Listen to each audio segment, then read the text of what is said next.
যে দিন 21 দিন পূর্বা সে দিনে কবাট খুলব।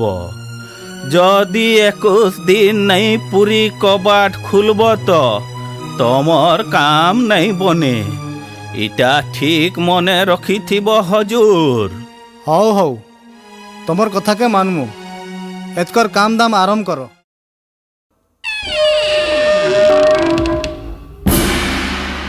हे राजा इंद्रद्युम्न, कथा थिला एकविंश दिवसरे मंदिर कबाट खोलिबाकू। तमे 14 दिन रे कबाट खोलिछ।